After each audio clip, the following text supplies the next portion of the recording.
হে WhatsApp guys, কেমন আছো সবাই? আশা করি সবাই খুব ভালো আছো। এর আগের ভিডিওতে আমরা ব্লেড রানার 2019 দেখেছিলাম, আর আজকে আমরা ব্লেড রানারের সিকুয়েল ব্লেড রানার 2049 দেখতে চলেছি। আগের সিনেমার টাইমলাইন ছিল হচ্ছে 2019 সাল, আর এই সিনেমার টাইমলাইন হচ্ছে 2049 সাল। মানে দুই সিনেমার মধ্যে 30 বছরের গ্যাপ রয়েছে। আর আগের সিনেমা যারা দেখোনি তারা কিন্তু এই সিনেমাটা বুঝতে পারবে না। তো এর জন্য তোমাদের অবশ্যই আগের সিনেমাটা দেখে তারপর এই সিনেমাটা দেখতে হবে। আর এই সিনেমাটাও কিন্তু অনেক বেশি ইন্টারেস্টিং এবং কাহিনীও যথেষ্ট ভালো। আর এই কারণে এই সিনেমাটির IMDb রেট কিন্তু 10-এ 8। তো যাই হোক, এই সিনেমাটি নির্মিত হয়েছিল 2017 সালে। মানে প্রথম সিনেমাটি যে নির্মাণ করা হয়েছে তার প্রায় 37 বছর পরে। মানে এত লং গ্যাপে মনে হয় না আজ পর্যন্ত কোনো সিনেমার সিকুয়েল এসেছে আর কি। আর 2017 সালে এই সিনেমাটি নির্মাণে ব্যয় হয়েছিল 1500 কোটি টাকা। কিন্তু এত ভালো কাহিনী থাকার সত্ত্বেও এই সিনেমাটি আয় করতে পেরেছিল মাত্র 2700 কোটি টাকার মতো। অথচ প্রোডাকশন কোম্পানি আশা করেছিল যে 4000 কোটি টাকা আয় হলে হয়তো তাদের চালান উঠবে। তবে তারপরেও সিনেমাটি যে ফ্লপ হয়েছে তা নয়, মোটামুটি হিটই করেছে আর কি। তো বাড়তি কথা না বলে ছোট্ট একটা কমার্শিয়াল বিজ্ঞাপন দিয়ে এই চমৎকার সিনেমাটা আমরা এনজয় করব। আর যারা বিজ্ঞাপন এড়িয়ে মূল ভিডিওতে যেতে চাও তারা জাস্ট ডিসক্রিপশনে গিয়ে ড্রশনে ক্লিক করলে মূল ভিডিওতে যেতে পারো, কিংবা চাইলে বিজ্ঞাপন দেখতেও পারো। এটা একান্তই তোমার ব্যক্তিগত ব্যাপার। হ্যালো বন্ধুরা, আজ আমরা এমন একটি অ্যাপ সম্পর্কে তোমাদের বলতে চাই যে অ্যাপটির অফিসিয়াল পার্টনার হচ্ছে PSG। আর এখানে অনেকগুলো ম্যাচ খেলে ল্যাপটপ, আইফোন, স্মার্ট ওয়াচ ও আরও অনেক ক্যাশ প্রাইজ জেতার সুযোগ রয়েছে। আর এই অ্যাপটিতে সকল ধরনের লাইভ ম্যাচের রেজাল্ট দেখতে পারবে এবং এই ম্যাচের স্কোর অনুমান করে গেমও খেলতে পারবে। যেমন কোন টিম জিতবে, কোন টিম কত রান করবে, কে সর্বোচ্চ স্কোর করবে। এছাড়া বিভিন্ন ধরনের গেম রয়েছে, সেগুলো খেলেও ইনকাম করতে পারো। আর রেজিস্ট্রেশনের সময় আমাদের যে প্রোমো কোডটি রয়েছে SAVAGE100, এটা ব্যবহার করলে প্রথম ডিপোজিটে 26,000 টাকা পর্যন্ত বোনাস পেতে পারো। আর এই টাকা তুমি খুব সহজেই বিকাশ, ব্যাংক এবং অন্যান্য সহজ পদ্ধতির মাধ্যমে উঠাতে পারো। তো আর দেরি কিসের? ডেসক্রিপশনে প্রোমো কোড এবং পিন কমেন্টে প্রোমো কোড সহ সাইন আপ লিঙ্ক রয়েছে, সেটা ব্যবহার করো এবং ক্যাশ প্রাইজ জিতো। আর এখানে আরেকটা কথা মনে রেখো, আমরা যেই বিজ্ঞাপন দেই না কেন, অনলাইন থেকে টাকা আয় করা এত সহজ কোনো ব্যাপার নয়। তোমরা কোনো আর্থিক ক্ষতির সম্ভাবনা রয়েছে এমন কোনো ওয়েবসাইটে যাবে না। তো চলো এবার মূল ভিডিওতে চলে যাই। তো বিজ্ঞাপন শেষে আমরা মূল ভিডিওতে ফেরত আসলাম। আগের পার্টের টাইমলাইন ছিল হচ্ছে 2019 সাল, আর এই মুভির টাইমলাইনটা হচ্ছে 2039 সাল। মানে প্রায় 30 বছরের পরের কাহিনী আমরা দেখব। তো এই 30 বছরে কি কি পরিবর্তন হয়েছে সেটা আমরা আস্তে আস্তে বোঝার চেষ্টা করব, যাতে এই গল্পটা বুঝতে আমাদের সহজ হয়। আর তোমাদের মনে করিয়ে দেওয়ার জন্য আমি আবারও বলছি, মানুষের কাজকে সহজ বানানোর জন্য সেম মানুষের মতোই ক্লোন করে কিছু রেপ্লিকেন্টসদের তৈরি করা হয়, যারা মূলত রোবটই। কিন্তু মানুষের রেপ্লিকেন্টসদের সাথে এত খারাপ ব্যবহার করা শুরু করে যে এই রেপ্লিকেন্টসরা একসময় বিদ্রোহী হয়ে যায় এবং মানুষের সাথে যুদ্ধ করা শুরু করে। আর তখন এই রেপ্লিকেন্টসদের দমন করার জন্য একটা স্পেশাল ফোর্স তৈরি করা হয়, যাদের নাম দেওয়া হয় হচ্ছে ব্লেড রানার। আর সেই নামে এই সিনেমাটির নামকরণ করা হয়েছে। তো যাই হোক, 2019 সাল পর্যন্ত নেক্সাস 6 মডেলের রেপ্লিকেন্টসরা এসেছিল। মানে যেমন iPhone 5, iPhone 6, iPhone 7 সেরকম মনে করো। গত যে সিনেমাটা আমরা রেপ্লিকেন্টস দেখেছি তারা হচ্ছে iPhone 6 মডেলের বা iPhone 6 ভার্সনের রেপ্লিকেন্টস। বাট বর্তমানে মানে এই 30 বছর পরে এই সিনেমাতে যে রেপ্লিকেন্টসরা আমরা দেখবো তাদের ভার্সন হচ্ছে iPhone 9 সিরিজের। তো বুঝতেই পারছো বর্তমান যে রেপ্লিকেন্টস তারা পুরনোদের চেয়ে অনেক বেশি ডেভেলপ। আর কি কি বিষয়ে তারা ডেভেলপ হয়েছে এগুলো আমরা আস্তে আস্তে জানতে পারবো। কিন্তু এই গল্পের সবচেয়ে বড় টুইস্ট হচ্ছে এখানে বরাবরই কিন্তু ব্লেড রানার্স হিসেবে মানুষদের নিয়োগ দেওয়া হয়, মানে ওই রেপ্লিকেন্টসদের মারার জন্য। বাট এবার নেক্সাস 9 এর একজন রেপ্লিকেন্টসকে দায়িত্ব দেওয়া হয় এই রেপ্লিকেন্টসদের মারার জন্য, মানে তাকে ব্লেড রানার বানিয়ে দেওয়া হয়। আর সেই হচ্ছে এই সিনেমার মেইন নায়ক। আর তার কাজ হলো নেক্সাস 9 এর আগের যতগুলো ভার্সন রয়েছে সবাইকে ধ্বংস করে দেওয়া। মনে করো iPhone 9 এর আগের যতগুলো মডেল রয়েছে সব বাজার থেকে ধ্বংস করে দেওয়া। কিন্তু এখানে নেক্সাস 7 এর বা iPhone 7 এর একটা রহস্য রয়েছে, যেটা আমরা পরে জানতে পারবো। আর এখানে আরেকটা বিষয় আমাদের জানা উচিত, গত সিনেমাতে যেটা 2019 সালের টাইমলাইন ছিল, ওই সিনেমাতে কিন্তু টাইডেল কর্পোরেশন এই রেপ্লিকেন্টস তৈরি করতো এবং তার মালিক ছিল কিন্তু টাইডেল। কিন্তু তাকে কিন্তু একটা রেপ্লিকেন্টস রয়বেটি মেরে ফেলেছিল। আর এই কারণে 2020 সালে ওই কোম্পানিটি বিলুপ্ত হয়ে যায় এবং নিলাম হয়ে যায়। আর তারপর ওই পুরো কোম্পানিকে নিয়ে নেয় হচ্ছে ওয়ালেস নামের একটা ফ্যামিলি। আর বর্তমানে সেই ওয়ালেস ফ্যামিলি নেন্ডার ওয়ালেস নামের একজন এই কোম্পানিকে নিয়ন্ত্রণ করছে এবং তার আন্ডারে রেপ্লিকেন্টস এর 8 জেনারেশন এবং 9 জেনারেশনের রেপ্লিকেন্টস তৈরি করা হয়েছে। তো আমাদের মনে এখন প্রশ্ন থাকে, তাহলে 7 কই গেল? যদি গত পর্বে সব 6 থেকে থাকে 7 কই গেল? এটার উত্তর তোমরা পাবে। তো যাই হোক,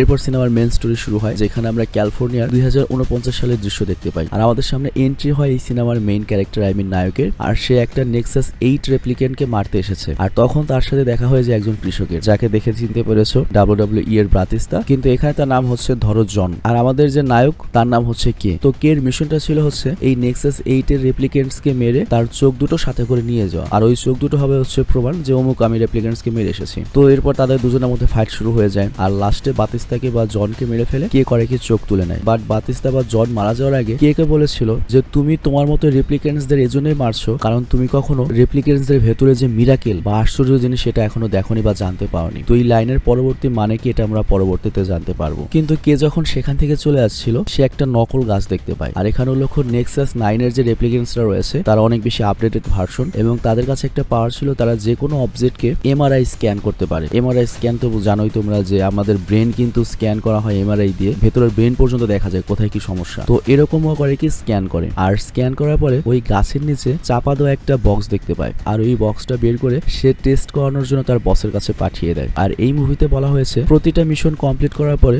কে বা আমাদের নায়ক যে নেক্সাস 9 এর একটা রেপ্লিকেন্ট তাকে টেস্ট দিতে হতো, এবং সেখানে তাকে ওই পুরোনো মুভির মতোই 70-80টা প্রশ্ন করতে একটা এআই রোবট। আর এই টেস্টকে বলা হতো পোস্ট ট্রমাটিক বেসলাইন টেস্ট, আর এটা দিয়ে চেক করা হতো যে এই রেপ্লিকেন্টটা এখনো ঠিকভাবে কাজ করছে কিনা। যদি পাস না করে তাহলে তাকে ধ্বংস করা হবে, আর তা যদি পাস করে তাকে পরবর্তী মিশনে পাঠানো হবে। তবে কের একটা বিশেষত্ব ছিল, সে সকল টেস্ট সহজেই পাস করতে পারতো। আর কের লাইফের ব্যাপারে যদি বলা হয় তার কাছে পাস্টের কিছু মেমোরি বারবার আসে, কিন্তু সে জানে এই মেমোরি তার নিজের নয়, তার মধ্যে দেওয়া হয়েছে, কারণ সে জানে যে সে একটা রেপ্লিকেন্ট, সে মানুষ নয়। আর এরপর সে যখন বাড়িতে যায় আমরা একটা মেয়েকে দেখি তার গার্লফ্রেন্ড হবে হয়তো, তবে একটু পরে আমরা বুঝতে পারি সে মানুষও নয়, রেপ্লিকেন্টও নয়, সে বেসিক্যালি একটা হাইপার অ্যাডভান্স হলোগ্রাফিক ইমেজ, মানে একটা 3D ইমেজ বা একটা ছায়ার মতো, মনে করো একটা টিভির মতো একটা কিছু। আমাদের মোবাইলে যেমন তোমার ওই যে এআই থাকে সেরকম একটা কিছু। তো যাই হোক এই এআই এর নাম হচ্ছে জয়ী, আর কে বাড়িতে আসলে সে সবসময় কে মেন্টাল সাপোর্ট দিত। কিন্তু এখানে একটা বিষয় লক্ষ্য, এই জয়ীকেও কিন্তু তৈরি করা হয়েছে ওয়েলস এর কোম্পানি থেকে, মানে যে কোম্পানিটা বর্তমানে রেপ্লিকেন্টস বানায়। আর এখানে আরেকটা বিষয় লক্ষ্য, জয়ীকে শুধুমাত্র কিন্তু যে কের জন্য বানানো হয়েছে তা কিন্তু নয়, এটা জাস্ট একটা অ্যাপ্লিকেশন, একটা এআই অ্যাপ। শহরে অনেক ধনী ব্যক্তির কাছে এরকম অ্যাপ রয়েছে এবং তারা তাদের পছন্দ মতো মেয়েদের বা পছন্দের চেহারার এরকম অ্যাপ রেখে দিয়েছে তাদেরকে সঙ্গ দেওয়ার জন্য। তো কে আজকে জয়ীর জন্য একটা গিফট নিয়ে এসেছে যেটা নাম হচ্ছে এমিনেটর, আর এই এমিনেটরের সাহায্যে কে যখন বাইরে যাবে তখনই জয়ীকে সাথে নিয়ে যেতে পারবে। কিন্তু এতদিন পর্যন্ত জয়ী খালি ঘরের মধ্যে থাকতে পারতো যেখানে লাইটের ফ্যাসিলিটিটা ছিল, কিন্তু এই এমিনেটর এত বেশি হাইটেক যে জয়ী সবসময় এখন কের সাথে থাকতে পারবে। আর এখানে আরেকটা বিষয় লক্ষ্য, জয়ীর ভেতরেও কিন্তু আর্টিফিশিয়াল ইন্টেলিজেন্ট রয়েছে এবং তার ভেতরে ইমোশন রয়েছে,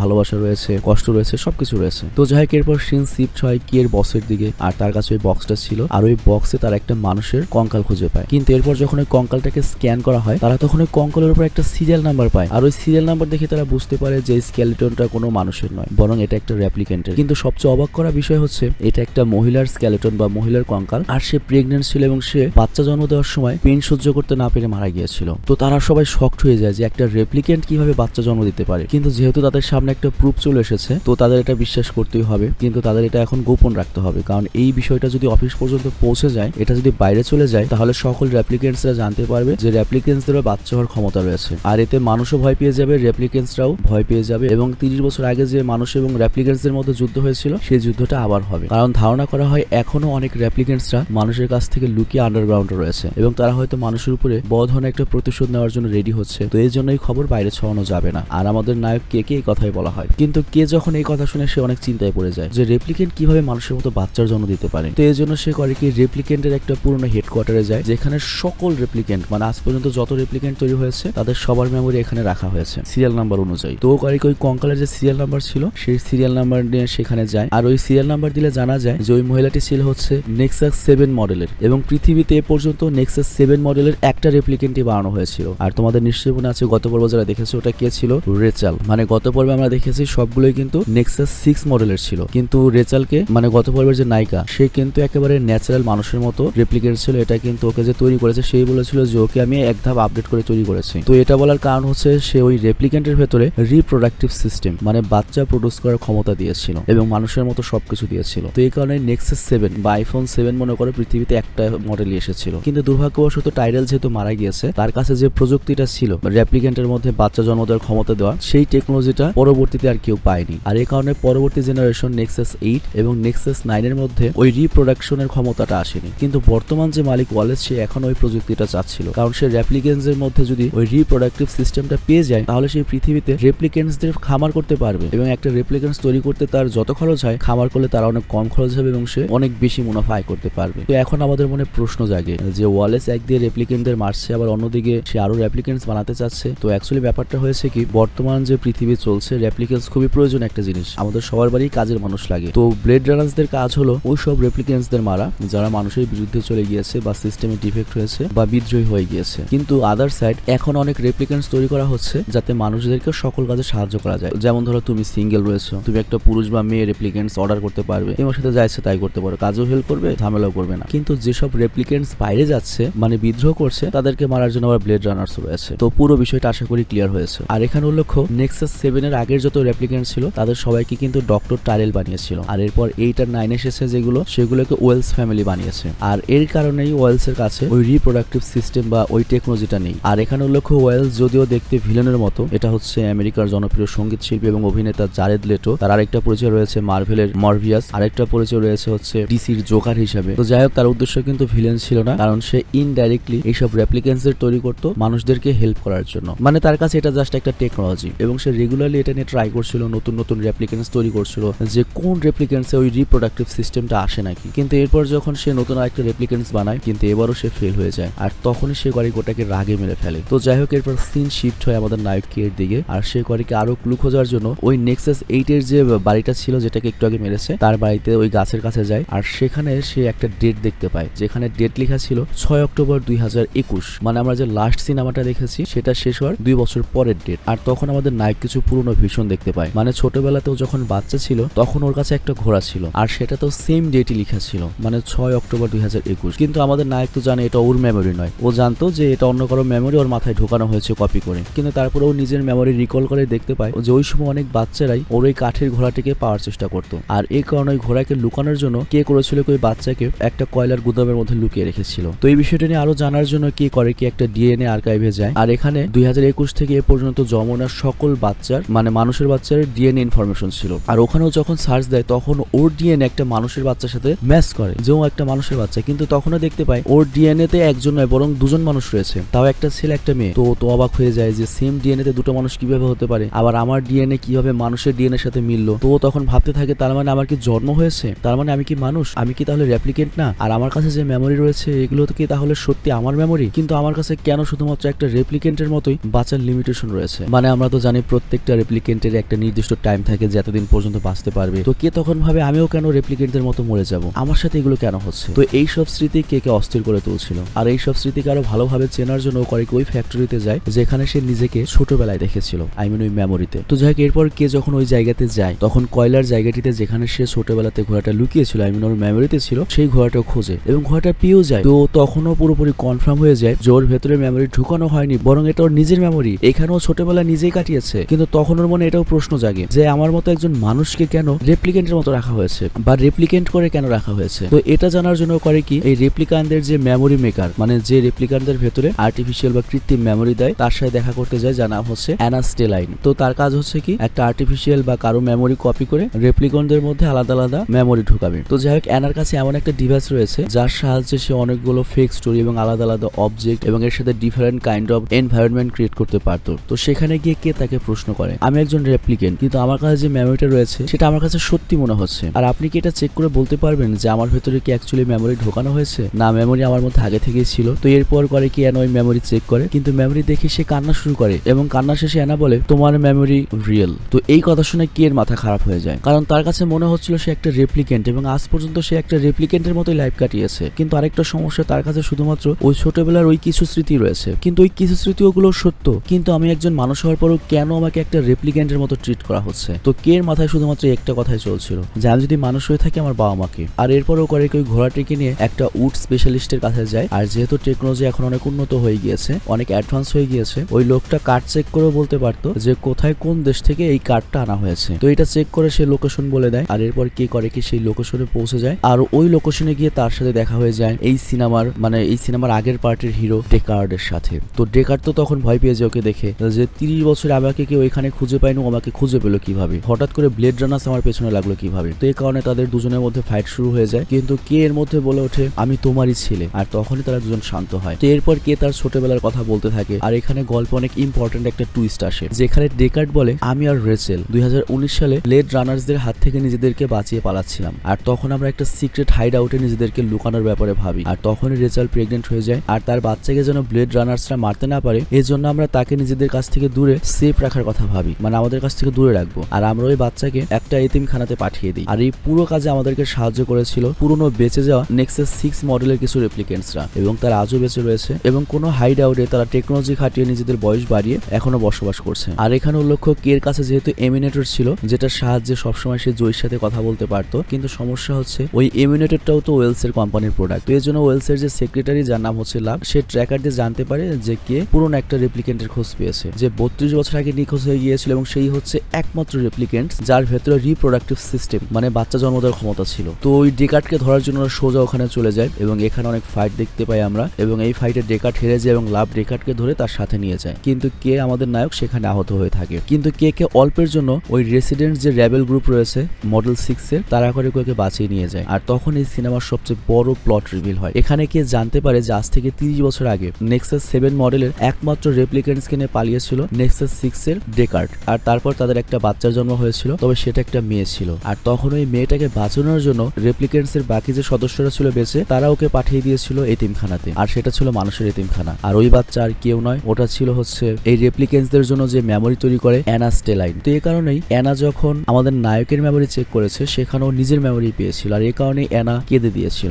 মানে অ্যানা তখন বুঝতে পারে যে আমি কোনো মানুষ নই, আমি একজন রেপ্লিকেন্টস। আর আমার সামনে যে রয়েছে কে, সেও একজন রেপ্লিকেন্টস, এবং আমাদের দুজনের একই মেমোরি। তো যাই হোক, ওদিকে সিন শিফট হয়ে ডেকার্ডের কাছে আসে এবং আমরা দেখি ওয়েলস আসে ডেকার্ডের কাছে আর জিজ্ঞাসা করে তোমার বাচ্চা এখন কোথায়, কারণ তারা ওয়েলসের উপর এখন রিসার্চ করতে চায়, এক্সপেরিমেন্ট করতে চাইছিল। বাট ডেকার্ড এখানে কোনো সত্য কথা বলে না। আর এরপর ওয়েলস ডেকার্ডের কাছ থেকে সত্য জানার জন্য ডেকার্ডের সামনে পুরনো রেচালকে নিয়ে আসে, এবং এই পুরনো রেচালকে আগের সিনেমা থেকে শুধুমাত্র গ্রাফিক্সের সাহায্যে তৈরি করা হয়েছে। সিরিয়াসলি এই পুরনো রেচাল তো এখন আর এক্সিস্ট করে না, এরকম চেহারা তো আর নেই। তাকে হুবহু এখানে পুরনো রেচালের মতো আনা হয়েছে। মানে বুঝতে পারছো, এই ব্লেড রানার্স এর গ্রাফিক্স বরাবরই খুব অসাম হয়ে থাকে। আগের সিনেমা যে 41 বছর আগে এসেছিল, দেখে বোঝার কায়দা আছে যে 41 বছর আগে সিনেমা এসেছিল আগেরটা। তো যাই হোক, এখানে পুরনো রেচাল ডেকার্ডকে জিজ্ঞাসা করে আমাদের বাচ্চা কোথায় সোনা, বাট ডেকার্ড তো জানে যে ওর রেচাল মারা গিয়েছে, সেজন্য উত্তর দেয় না। আর এই কারণে ডেকার্ডের চোখের সামনে রেচালকে গুলি করে হত্যা করা হয়। বাট ডেকার্ড তো জানে ওটা আসল নয়। আর এরপর ডেকার্ডকেও টর্চার করার জন্য অন্য এক জায়গায় নিয়ে যাওয়া হচ্ছিল। আর অন্যদিকে কে জানতে পারে যে ডেকার্ডের সত্যিকারের মেয়ে হচ্ছে অ্যানা, মানে ওই মেমোরি মেকার। তো এর জন্য সিদ্ধান্ত নেয় বাপ মেয়েকে সে এক জায়গায় করবে আর অ্যানাকেও বাঁচাবে, কারণ অ্যানাও একজন রেপ্লিকেন্ট এবং সময় আসলে ও নিজেও মারা পড়বে। আর এটা অ্যানা নিজেও যায় না, আর এটাও লাইফের মোটিভ করে নেয়। তখনই কে জানতে পারে যে ডেকার্ডকে বন্দি করে নিয়ে যাওয়া হচ্ছে। আর কে করে কি, ডেকার্ডকে বাঁচাতে চলে যায়, এবং এখানে আমরা একটা সুন্দর সিজিআই ফাইট দেখতে পাই, এবং অনেক মারামারির পরে ফাইনালি লাভকে মেরে ফেলতে সক্ষম হয় আমাদের নায়ককে, আই মিন ওই অ্যাসিস্ট্যান্টকে। আর এরপর ডেকার্ডকে সেই ঘোড়াটা দেয় আমাদেরকে এবং বলে আপনাকে অমুক জায়গায় যেতে হবে, সেখানে আপনার মেয়ে রয়েছে, সেখানে গিয়ে আপনি আপনার মেয়ের সাথে দেখা করতে পারেন। আর তারপর সিনেমার শেষে আমরা ফাইনালি দেখতে পাই ডেকার্ড তার মেয়েকে দেখতে পায়। আর এই সাসপেন্সের সাথে এই অসাধারণ সিনেমাটি এখানে শেষ হয়ে যায়। তো এই সিনেমাটি এমন ভাবে শেষ করা হয়েছে যেখানে আমরা স্পষ্ট বুঝতে পারছি যে এটার পরবর্তী কোনো পার্ট আসবে। তবে এই সিনেমাটি ব্যবসায়িকভাবে অত সফল হতে পারেনি, তো এই জন্য মনে হয় না কোনো প্রোডাকশন কোম্পানি সাহস করবে এই সিনেমাটিতে টাকা ইনভেস্ট করার জন্য। কারণ এই সিনেমাটি আজ থেকে যখন 41 বছর আগে এসেছিল, তখনই কিন্তু ব্যাপক ব্যয়বহুল একটা সিনেমা ছিল। এই সিনেমার বাজেট ছিল হচ্ছে 300 কোটি এবং আয় করেছিল ওই সময় 400 কোটি। খুব একটা বেশি লাভ হয়নি, কারণ খরচ যদি 300 কোটি টাকা হয়, তার মানে এই না যে 400 কোটি টাকা আয় করলেই 100 কোটি টাকা লাভ হলো। প্রোডিউসারের হাতে লাভের সর্বোচ্চ 15 বা 20% হাতে গিয়ে পৌঁছায়। তো সেই হিসাবে এই সিনেমাটিতেও খরচ হয়েছে 1500 কোটি টাকা এবং আয় করতে পেরেছে 2700 কোটি টাকা। তো এই সিনেমার পরের পার্ট আসতেও পারে, আবার নাও আসতে পারে। তবে যদি খুব সম্প্রতি না আসে, 2-1 বছরের মধ্যে না আসে, হয়তো আজ থেকে 30-40 বছর পরে কেউ সাহস করে এই সিনেমাটি থেকে এই সিনেমার পরের সিকুয়েল তৈরি করবে। তো আজকের মতো আমি এখানেই বিদায় নিচ্ছি। আর তোমরা অবশ্যই জানাবে যে এই ব্লেড রানার ইউনিভার্সটা তোমাদের কাছে কেমন লেগেছে। আমি বিদায় নিচ্ছি, ভালো থেকো, সুস্থ থেকো। আর একটা ব্যাপার, ব্যাকগ্রাউন্ডে যদি কোনো নয়েজ থাকে এর জন্য আমি আন্তরিকভাবে দুঃখিত, কারণ আমি বাড়ির বাইরে রয়েছি। এখান থেকে যে ভয়েস দিতে পারছি বা ভিডিও উপহার দিতে পারছি, এটা অনেক বেশি কিছু। তো আল্লাহ হাফেজ, ভালো থেকো।